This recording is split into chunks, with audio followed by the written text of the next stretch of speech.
পর্দার আড়ালে যারা শুনতেছেন, মা তুমি হাসো না, মা তোমার মেয়ে জাহান্নামী, তুমি হাসো কেমনে? তোমার ছেলে জাহান্নামের আগুনের দিকে ছুটছে, বাবার মুখে হাসি আসে কেমন? গুনাহ কোনোদিন শান্তি দেয় না। আমি প্রতিদিন বলি, এই আহাজারি আমার, এই চিৎকার চেঁচামেচি করছি আমি, যে গুনাহ তৃপ্তি দেয় না রে বন্ধু। এক গ্লাস পানি তৃপ্তি দেয়, এক সাগর মদ তৃপ্তি দেয় না। একজন হালাল স্ত্রী, একজন বিবি তৃপ্তি দেয়, আর তামাম পৃথিবীর নর্তকী নারী উলঙ্গ করে দেখালেও সেই যুবকের তৃপ্তি হয় না। গুনাহ সুখ দেয় না, গুনাহ তোমার শান্তি দিবে না, গুনাহ তোমার জীবন নষ্ট করে দিবে, একদিন যৌবন শেষ করে দিবে, শেষ পর্যন্ত তোমার জাহান্নামের অঙ্গার বানায়। আল্লাহ আমাদেরকে মাফ করে দেন, আল্লাহ আমাদের ছেলেদেরকে মাফ করে দেন, আল্লাহ আমাদের বাবাদেরকে মাফ করে দেন। বাবারা, আপনাদেরকেও বলি, বাপ আপনারা 60 বছর বয়স অহনো বিড়ি খান যারা, এই বদ অভ্যাস ছেড়ে দেন। আপনাকে খাচ্ছত খারাপ, বিড়ি খাই না কাকা, আপনার অভ্যাস খারাপ, আপনার লক্ষণ ভালো না।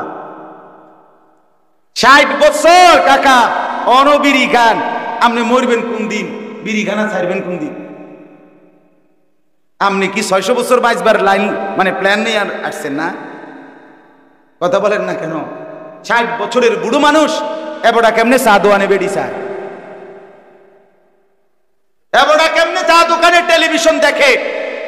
এই বুড়া মিয়ার শরম আইব কোন দিন? এই বুড়া মিয়ার লজ্জা আসবে কোন দিন? বলেন ওমা, কি আশ্চর্য! কি তো 60 বছরে বেটার শরম আইলো না? হায় হায় রে জেডা রে, কি জেডা রে, এটা শক্ত জেডা, শক্ত না এটা? এটা কেমন কথা? এবারে এখনো বিড়ি খায় কেন? আস্তাগফিরুল্লাহ, আস্তাগফিরুল্লাহ, আস্তাগফিরুল্লাহ। আল্লাহ মাফ করুন। আমার সমুন্দি, আপনার আমার আপন সমুন্দি, সমুন্দি বুঝেন না? বউয়ের বড় ভাই, এ বেচারার ছেলে 5-6 বছর হবে, ছেলেটা অসুস্থ হয়েছে গতকালকে। ছেলেটার নিয়া, এই ছেলেটা মানে একটু বমি বমি ভাব, বারবার কিছু খাইতে চায় না, এই কদ্দুর অসুস্থতার কারণে। এক বাবার কলিজার ব্যথা দেখলাম, সারাটা রাত তারে বুকে জড়ায় দেরা উনি বসে রয়েছে আমার ঘরে, সারাটা রাত। সন্তান আজকের একটা দিন খায় না। এই জন্য বাবার কলিজায় যদি এই ব্যথা হয়, তাইলে এরকম ব্যথা তো প্রত্যেকটা বাবার সন্তানদের প্রতি, ঠিক কিনা বলেন না? সেই সন্তান যে জাহান্নামের আগুনে জ্বলবে আপনি টের পান না। 365 দিনের এক বছরে ছেলেটা কোনোদিন ফজরের নামাজ পড়ে নাই, অথচ এই ঘরে মা বাপ ঘুমায়, ছেলেটা সেই ঘরেই ঘুমায়। এই মা বাপ কেমনে রাত কাটে? এই মা বাবার ঘুম আসে কেমনে? এই মা বাবা ভাত খায় কেমনে? ভাত তো খায় না শুধু, বনও খায়, বিড়িও খায়, চাও খায়, টেলিভিশনে নাচও চায়। আমরা শরীরের রং, আমরা বিদেশ থেকে টিয়া পাঠায়, আমরা বন খায়। বুঝেন না কথা? আল্লাহ রহমতে তারা 3 জন বিদেশ, তাগো টেহা দিয়া বাইক বিল্ডিং করেন, ভালো ইট কিনেন 1 নম্বর, কারণ ফিডা তো খাইবেন 1 নাম্বার। দুর্বল ইট লাগাইয়েন না, নাম্বার ইট লাগাইয়েন। আস্তাগফিরুল্লাহ, আস্তাগফিরুল্লাহ। ছেলের নামাজ, স্ত্রীর পর্দা আল ছেড়ে দিছে, ডাইরেক্ট বলে ফেলে। কইছি, কতই কইছি হুজুর, শুনে না। যে শুনে না তার জন্য ঘর বানাইলেন কেন? যে মালিকের সেজদা করে না, এই নাফরমান ডাকাতের জন্য সোফা বানাইলেন কেন? যেই মেয়ে পর্দা করে না, এই বেহায়া বেশরমের জন্য আপনি ঘর সাজাইলেন কেন? কথা বলেন না কেন? আল্লাহর দুশমন যে, সে আপনার দুশমন না? কথা বলেন। বলে আমি বলি না আপনারে বাইর করে দিতেন, মানে আপনি হাল ছাড়লেন কেন? আমার দুঃখ এটা। এবারে কয় আর কয় না, হইতো না হুজুর, আর হইতো না। আপনার ছেলে, আপনি হাল ছাড়বেন কেন? কোন বাপ কি তার সন্তানের চিকিৎসা বন্ধ করে দেয়? কথা বলেন না কেন? আতুর হোক, লুলা হোক, পঙ্গু হোক, প্যারালাইজড হোক, বিকলাঙ্গ হোক, বোবা হোক, বধির হোক, আমার ফুট, ঠিক কিনা বলেন না কেন? আমার ফুট, আমার ফুটকে আমি হালাই দিতে পারব? তাহলে আমার সন্তান আমি ফেলে দেব কেন? আমি হাল ছাড়বো কেন? মানুষে না বলুক, আমি বলবো না কেন? এই জন্য বাপ, আমার কথার খোলাসা এটা, আমার মূল বক্তব্য এটাই, আপনাদের এই অঞ্চলে আপনাদের কাছে আমি অনুরোধ করে গেলাম, বাবারা মারা ছেলে মেয়ের নামাজ, ছেলে মেয়ের আখলাকের দিকে আরো বেশি ফিকির করেন, আরেকটু চেষ্টা করেন, হাল ছেড়ে দিয়েন না। আর যুবক ভাই, তোমাদের কাছে বলি, আমার কথা বাবা যদি গুরুত্ব নাও দেয়, মনে করো মা যদি গুরুত্ব নাও দেয়, তুমি তোমারে নষ্ট করো, তুমি তোমারে বরবাদ করো না ভাই। অনুরোধ আমার, এ ছেলে তোমাদেরকে বলি, বাপ তোমাদেরকেও বলি, হযরত ইব্রাহিম আলাইহিস সালামের মা বাবা দুইজনই মূর্তি পূজক ছিলেন কিনা? কিন্তু ইব্রাহিম আলাইহিস সালাম তাদের সামনে মাথা নোয়ায় না।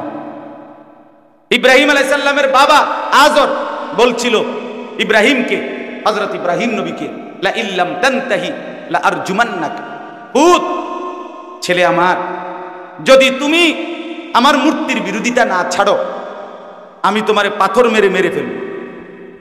ওয়াহজুরনি মালিয়া, এবং তেজ্য পুত্র করে বাড়ি ছাড়া করে দেব। কোরআনের আয়াত। হযরত ইব্রাহিম আলাইহিস সালাম বাপকে ডাইরেক্ট বলছে, সালামুন আলাইকা, আব্বা আপনার জন্য কল্যাণ কামনা করছি, তবে আতাজিলুকুম ওয়া মা তাদউনা মিন দুনিল্লাহ, আমি আপনাকেও ছেড়ে দিলাম, আপনি যেই মূর্তির পূজা করেন এগুলোরও ছেড়ে দিলাম। ওয়া আদউ রাব্বি, ইব্রাহিম আলাইহিস সালাম বলেন, আব্বা আপনাকেও ছাড়লাম, মাকেও ছাড়লাম, আমি শুধু আমার আল্লাহকে ডাক দিই। আসা আল্লাহ আকুনা বিদুআই রাব্বি শাকিয়া। ইব্রাহিম আলাইহিস সালাম বললেন, আব্বা শুনে নেন বাপ আমার, আমি বিশ্বাস করি আমার সেই আল্লাহকে ডেকে কেউ কোনোদিন বঞ্চিত হয় না। সুবহানাল্লাহ, সুবহান, আল্লাহকে ডেকে বঞ্চিত হয় না। হযরতে আসিয়া, তার স্বামী জামানার শ্রেষ্ঠ কাফের, নিজেকে খোদা দাবিদার ফেরাউন, ফেরাউনের ঘরে রাজপ্রাসাদে রাজরানী হযরতে আসিয়া আলাইহিস সালাম, ফেরাউন যখন শাস্তি দিতে দিতে তাফসীরের ভিতরে আছে, হযরতে আসিয়ার সারা শরীরের মধ্যে পেরেক মারছে, পেরেক।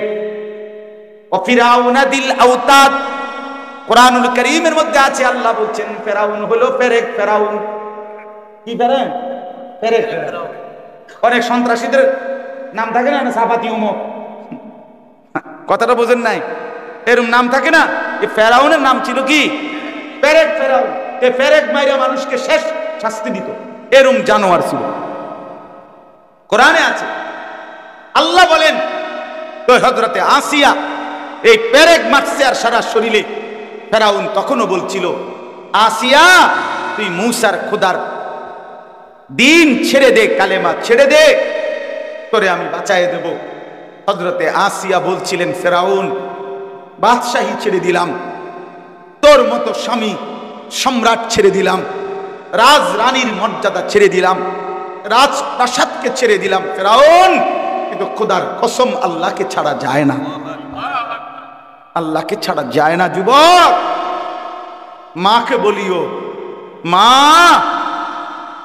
গহনা ছেড়ে দিও, অলংকার ছেড়ে দিও, রাস্তার নট পুরুষকে নিজের যৌবন দেখানো ছেড়ে দিও। বোন, আল্লাহকে ছেড়ো না, আল্লাহকে ছেড়ো না, আল্লাহকে ছেড়ো না। দেখায় দিছে যে স্বামী আমার শ্রেষ্ঠ কাফের ছিল, আমি সেই ঘরে থাইকা আমার ইমান বাঁচাইছি। ইব্রাহিম দেখায় দিছে আমার মা বাপ কাফের ছিল, আমি সেই ঘরে থাইকাও আমি আমার আল্লাহর প্রতি ইমান ঠিক রাখছি। তুমি নষ্ট হইবা কেন?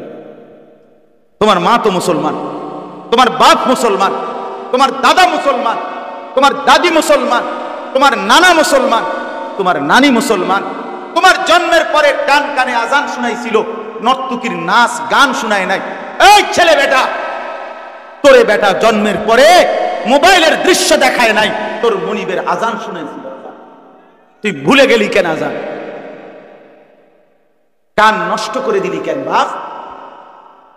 চোখ নষ্ট করে দিলি কেন বাপ? আল্লাহকে ছেড়ে কখনোই তৃপ্ত হয় না। মুসলিম শরীফের হাদিস, নবীজি বলছেন, আ'দারাল্লাহু ইলা ইমরিইন আখখারা উমরাহু হাত্তা বালাগা 60। নবীজি বলছেন, যাকে আল্লাহ 60 বছর হায়াত দিছে, বিশুদ্ধ হাদিস, কিয়ামতের দিন সে যদি দুনিয়ায় জাহান্নাম থেকে নিজেকে বাঁচাইতে না পারে, জান্নাতের আমল করতে না পারে, আল্লাহর রসুল বলছে, বিশ্বাস করেন বা নবীর হাদিস, আল্লাহ তাকে কিয়ামতের ময়দানে কোনো কথা বলার, কোনো কারণ দর্শাইবার সুযোগ দিবে না, মানে খাড় করাইয়া ফিরে দিবে। মানে দাঁড়াইলেই আল্লাহ ফেরেশতাগুলো শুধু ফিট, যেটারে ফিট, হ্যাঁ হ্যাঁ শুধু ফিটালো, আ'দারাল্লাহু হলো সালবে মা আখাজ, বুঝছেন না, বাবে ইফআল, অর্থাৎ কোনো ওজর রাখবে না, কোনো কিছু বলার কি দিবে না সুযোগ।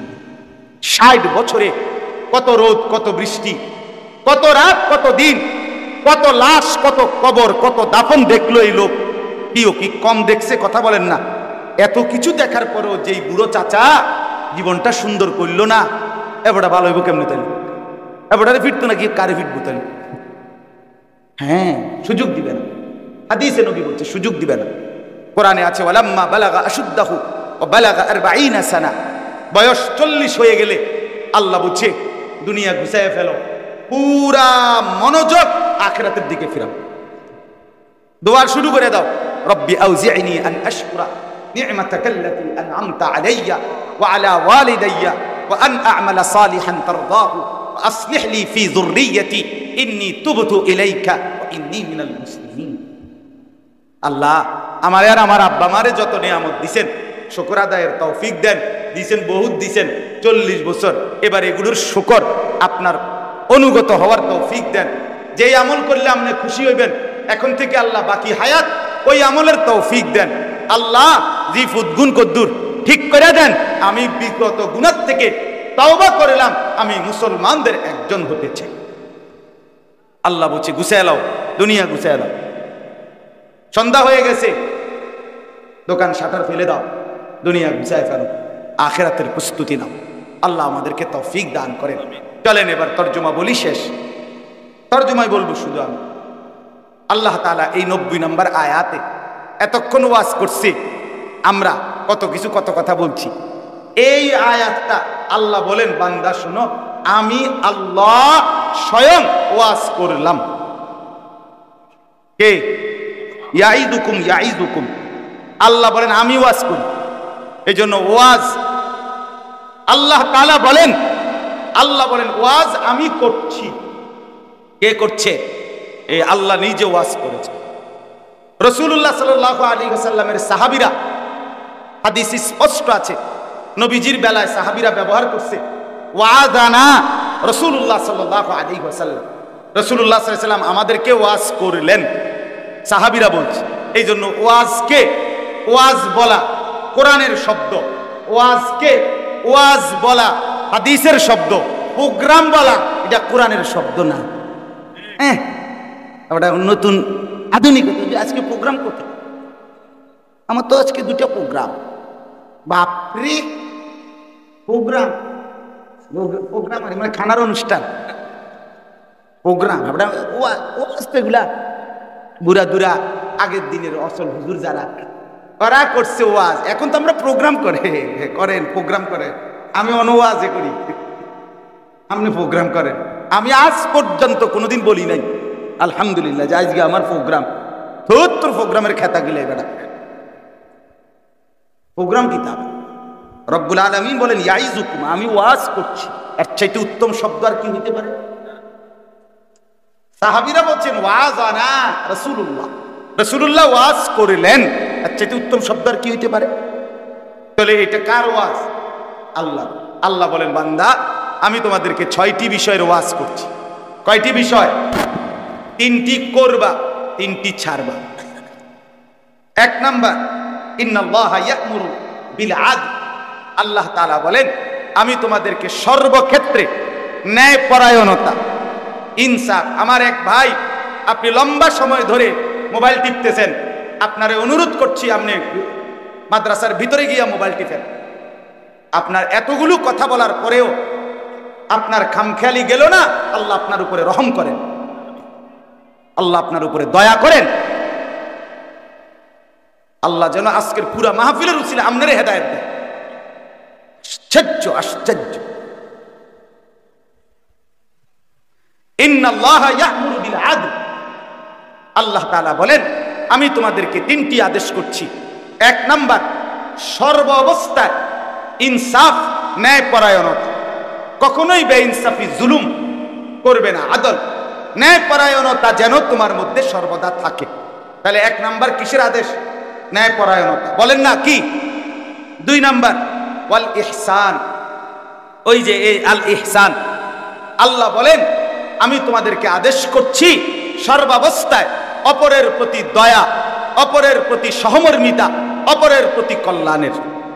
তুমি সর্বদাই অপরের প্রতি দয়া করবে।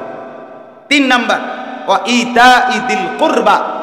সর্বাবস্থায় আত্মীয় স্বজন যারা, তাদের হক আদায় করবে, তাদের সাথে উত্তম আচরণ করবে, তাদেরকে দান সদকা করবে, তাদেরকে আদর আপ্যায়ন করবে, তাদের খোঁজ খবর রাখবে। এই তিনটা আল্লাহ বলেন এক নাম্বার, হে আমার বান্দা আমি তোমাদেরকে আদেশ করছি সর্বাবস্থায় ন্যায়পরায়ণ থাকবে। কি থাকবে বলেন? ন্যায়পরায়ণ। দুই নাম্বার, সর্বাবস্থায় অন্যের প্রতি দয়া করবে। তিন নাম্বার, সর্বাবস্থায় আত্মীয় স্বজনের হক আদায় করবে, আত্মীয় স্বজনের সাথে সুসম্পর্ক সদয় ব্যবহার করবে। ওই 30 মাইল দূরে গিয়ে একখানে টেয়া দিয়া 30,000 টাকা দিয়া একটা স্লোগান লইয়া বাইতেছে, নারায়ে তাকবীর, জনাব বিশিষ্ট দানবীর অমুক 30,000। সবাই কইছে মার হাবা, আবারে মার মার মার। ওটা কইছে যা বাইতে গেলাইছে 30,000। ওই স্লোগান লইয়া 30 মাইল দূরের থেকে আপন চাচাতো ভাই, আপন জ্যাঠা, আপন চাচা, আপন স্বজন বাড়ির পাশে 1,000 টাকা চাইছে, তাকে দেয় নাই। এটা তো স্লোগান দিত না। এটা ইনসাফ না, এটা কি না? আল্লাহ তাআলা বলেন আত্মীয় স্বজনের সাথে অন্যকে দান করা যেমন সওয়াব, তার চাইতে বেশি সওয়াব আত্মীয় স্বজনকে দান করা। আল্লাহ আমাদেরকে তৌফিক দান করেন। তাইলে ন্যায়পরায়ণতা, অপরের প্রতি দয়া এবং আত্মীয় স্বজনের সাথে উত্তম আচরণ করা, হক আদায় করা। দুই নাম্বার আল্লাহ তাআলা বলে নিষেধ করছি তিনটা। কয়টা? ওয়ায়ানহা আনিল ফাহশা। এই যুবক ভাই শোনো, আল্লাহর নিষেধ। এক নাম্বার আল্লাহ বলে বান্দা আমি তোমাদেরকে নিষেধ করলাম সমস্ত অশ্লীলতা থেকে। তুমি মুমিন, তুমি আমার বান্দা, তুমি অশ্লীলতা করবে। ফাহশা, অশ্লীলতা। অশ্লীলতা কি? তাফসীরের মধ্যে লিখছে নারীকে কেন্দ্র করে যত গুনাহ সব অশ্লীল। সুদাইশা কথা বলছেন না? নারীকে কেন্দ্র করে যত রকমের গুনাহ, এটাকে কি বলে? অশ্লীলতা। ওয়ালা তাকরাবুজ জিনা ইন্নাহু কানা ফাহিশা। এই যে ওয়ালা তাকরাবুল ফাওয়াহিশা মা যাহারা মিনহা ওয়া মা বাতান ইন্নাস সালাতা তানহা আনিল ফাহশাই ওয়াল মুনকার। এই ফাহশা নারীকে কেন্দ্র করে, নারীর সাথে অবৈধ প্রেম, অবৈধ ভালোবাসা, নারীর ছবি দেখা, নাচ দেখা, নারীর গান শোনা, নারীর পিছনে পিছনে প্রেম করা, নারীর সাথে সম্পর্ক, অর্থাৎ বৈধ হালাল স্ত্রী ব্যতীত নারীর সাথে যে কোনো রকমের গুনাহ, এটার নাম হলো অশ্লীলতা। আল্লাহ বলেন আমার বান্দা আমি এটা নিষেধ করলাম, এটা করুন, এটা করুন। আল্লাহ আমাদেরকে হেফাজত করেন, আল্লাহ আমাদেরকে হেফাজত করেন।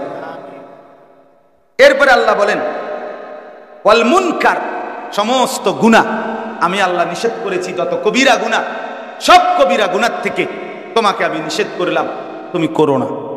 তিন নাম্বার ওয়াল বাগি, সীমা লঙ্ঘন, বাড়াবাড়ি, অর্থাৎ গুনাহ এবং নাফরমানি, পাপ অবাধ্যতার ক্ষেত্রে বাড়াবাড়ি করো, সীমা লঙ্ঘন করো। আরে রাখেন হুজুর, আপনার এত কথা শুনলে চলন যাইতো না। আল্লাহ বলে এটা কিন্তু আমার সাথে বাড়াবাড়ি করছে, আমার গুনার মধ্যে সীমা লঙ্ঘন করো না। তার মানে হলো তাফসীরের মধ্যে লিখছে লাগাতার গুনাহ হতে দিও না। এই কথাটা শেষ মনে রাখেন। গুনাহ দুই ধরনের, এক হলো আপনার আমার গুনাহ হয়, আমারও হয়, আপনারও হয়। কিন্তু বান্দা গুনার উপরে ইমানদার মুমিন টিকে থাকে না, জমে থাকে না।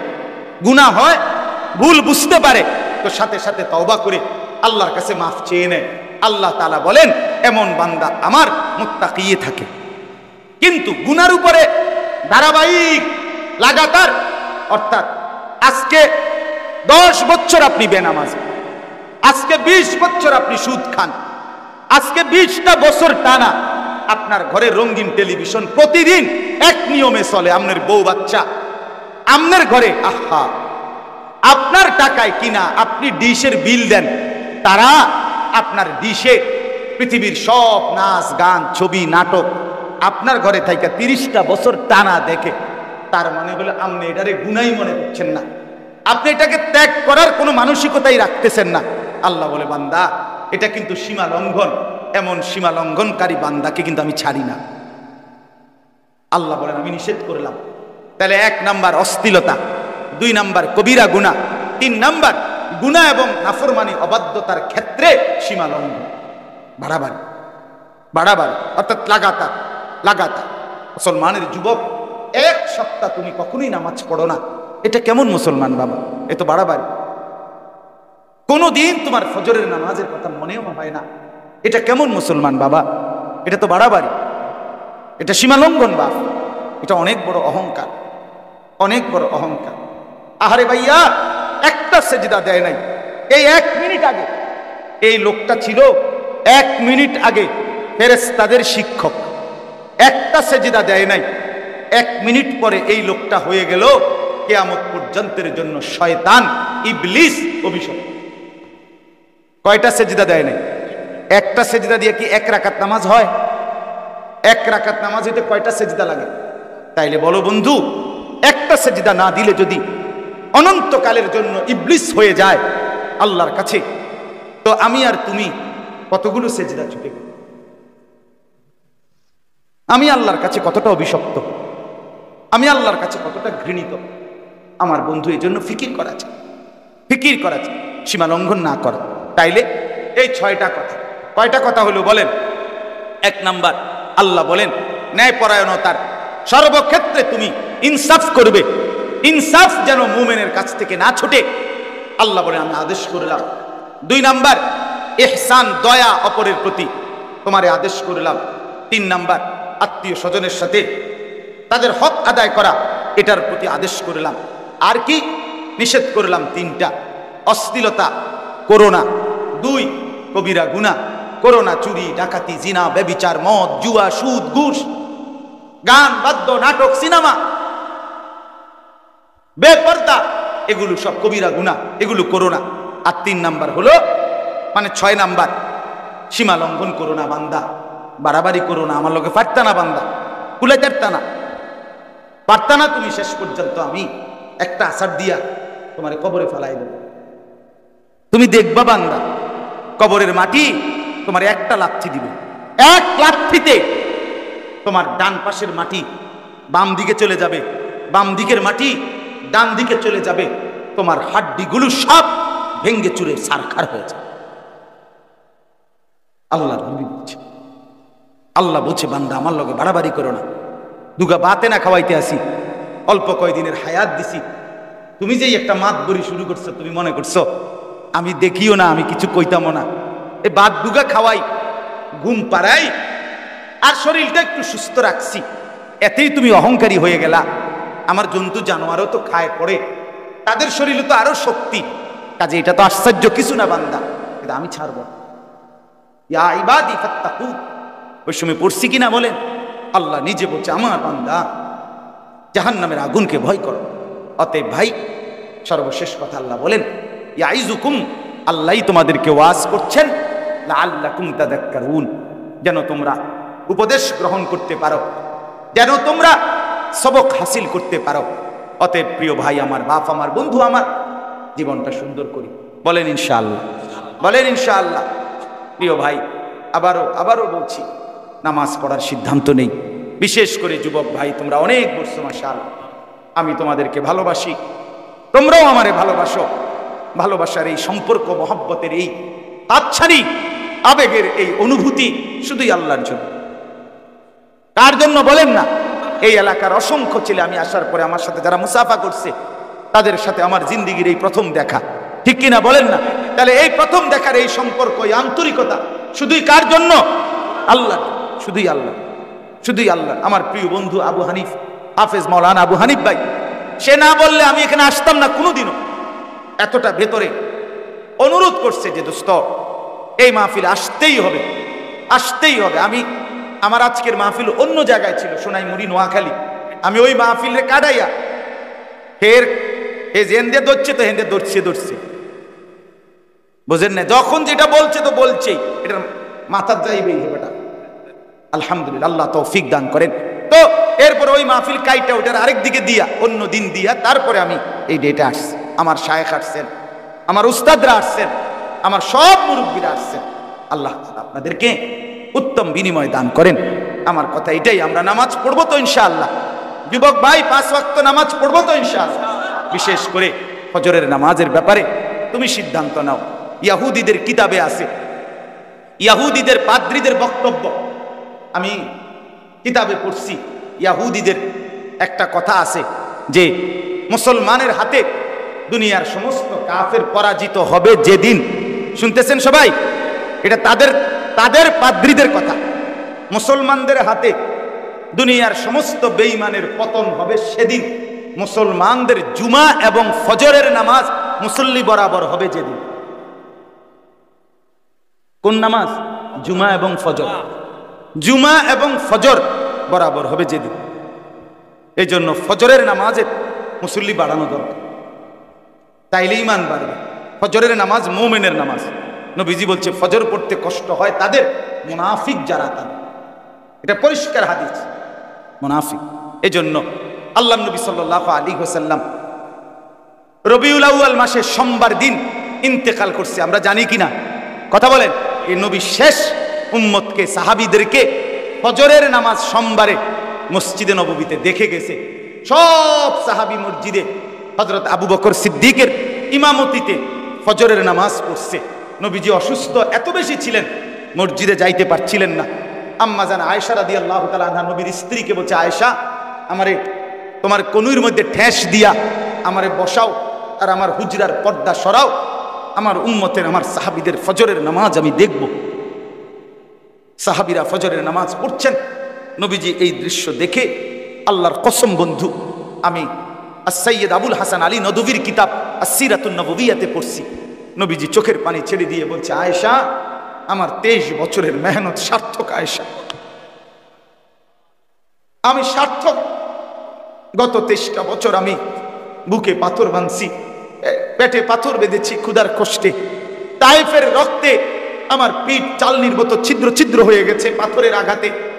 আমি দান দান শহীদ করেছি, আমার ঘরে চুলায় আগুন জ্বলে নাই 3 মাস। আমার এই সমস্ত কুরবানি, আমার এই ত্যাগ, আমার এই চোখের পানি, আমার রক্ত বিনিময়ে আজ আমার উম্মতকে আমি ফজরের নামাজে দেখলাম, আমি খুশি হলাম। আয়েশা, আমি তৃপ্ত হলাম। খোদার কসম। এরপরে নবীজি দোয়া করছেন, আল্লাহ আল্লাহুম্মা আর রফিক আল আলা। আল্লাহ, এবার আমি আপনি বন্ধুর কাছে যেতে চাই। উম্মতের বুঝ পাইছি আমি। সেদিন সোমবার জোহরের নামাজের আগে আল্লাহ রাসূল সাল্লাল্লাহু আলাইহি সাল্লাম জাওয়াল, সূর্য যখন হেলতে শুরু হবে, এই টাইমে নবীজি ইন্তেকাল করছে। এই শেষ দেখছেন উম্মতকে কোন নামাজ? বলো না ভাই, ফজর। আবার বলেন কোন নামাজ? এই জন্য ফজরের নামাজ। সেই নবী যখন হাসরের ময়দানে তুমি ভাইয়া গিয়া দাঁড়াবে নবীর সামনে, আমল নামাটা নিয়ে দেখাবে, ইয়া রাসূলুল্লাহ, এই আমি আপনার উম্মত, আমার আমল নামা এটা আপনি আমার জন্য সুপারিশ করেন। আল্লাহ নবী তখন পৃষ্ঠার পর পৃষ্ঠা উল্টাইয়া নবী তখন বলবে, হায় আমার উম্মত, ফজর, জোহর, আসর, মাগরিব, এশা তো নাই, দিনের পর দিন, মাসের পর মাস আমার উম্মত ফজরের নামাজ কোথায়? উম্মত, তুমি কি শোনো নাই? আমি শেষ হাসি খুশি হয়েছিলাম আমার উম্মতের ফজর দেখে, সেই ফজরের নামাজ কোথায়? আমি কেমনে সুপারিশ করব উম্মত? আমার আল্লাহর কাছে আমি এটা কি দেখাবো? তুমি তো আমার বড় মাথা, উঁচু মাথাটা ছোট করে দিলে উম্মত। তুমি তো আমারে লজ্জিত করিলে। এই হাসরের ময়দানে আমার উম্মত এত বেশি বেনামাজি দেখলে হাসরবাসী কি ভাববে? আমার মালিকের কাছে আমি বলবোটা কি? সিদ্ধান্ত নেই ইনশাআল্লাহ, বলেন না? আল্লাহ আপনি তৌফিক দান করেন। আমার মুরব্বীরা বলার পরে এতটা বলা দরকার ছিল না, আমার আবেগ আমাকে থামাই নাই, এই জন্য বললাম আমি। আল্লাহ তাআলা আমাদেরকে তৌফিক দেন, কবুল করেন। আল ইহসান এই সংগঠনের যুবক ভাই সবাই নিজেকে পরিবর্তন করেন, নামাজি হন, বলেন ইনশাআল্লাহ। আল্লাহ তাআলা তৌফিক দেন, কবুল করেন। আমিন। সুবহানাল্লাহ ওয়া বিহামদিহি। সুবহানাল্লাহ। আর কিছু না, যথেষ্ট। সুবহানাল্লাহ, খায়াত দেবেন। তেলাওয়াত করে আলহামদুলিল্লাহ। আয় আল্লাহ, আপনি মাফ করে দেন। রাত গভীরে মাওলা,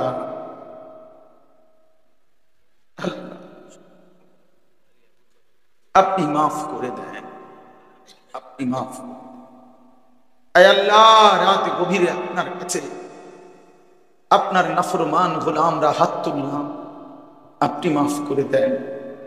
তারায়া দিয়েন না মাওলা, ফিরাইয়া দিয়েন না মাওলা। আয় আল্লাহ, বঞ্চিত করবেন না মাওলা, মাহরুম করবেন না মাওলা। এই যুবক ছেলেগুলোকে নামাজি বানিয়ে দেন, এই যুবকদেরকে সেজদাওয়ালা কপাল বানিয়ে দেন, কাঁদনেওয়ালা চোখ বানিয়ে দেন, আপনার অনুগত গোলাম বানিয়ে দেন, আসহাবে কাহাফের ইমানদার যুবক বানিয়ে দেন, ইউসুফ আলাইহিস সালামের মতো সচ্চরিত্র যুবক বানিয়ে দেন। আয় আল্লাহ, ইমামে মাহদির সৈন্য বানিয়ে দেন, দাজ্জালের বিরুদ্ধে লড়বার মতো হিম্মত দান করেন। মুরব্বী বাবা চাচাদেরকে আরো বেশি নেক আমলের তৌফিক দেন। এলাকার আশপাশের সমস্ত কবরবাসীদেরকে মাফ করে দেন। কিয়ামত পর্যন্ত কবরের আযাব মাফ করে দেন। অসুস্থ বিমারি যারা শিফা করে দেন, কামাই রুজিতে বরকত দিয়ে দেন। আল্লাহ, জীবনটা সুন্দর করে দেন, আখলাক সুন্দর করে দেন। আবার তৌফিক দান করেন। মোবাইলের আসক্তি থেকে বাঁচান মাওলা, মোবাইলের আসক্তি থেকে বাঁচান মাওলা। ছেলেগুলোকে বাঁচায় দেন, বোনদেরকে বাঁচিয়ে দেন, মার বোনদেরকে পর্দাওয়ালা জীবন দান করেন, আবেদা সালেহা বানিয়ে দেন। আল্লাহ কবুল করে নেন। মাদ্রাসার মুহতামিম সাহেব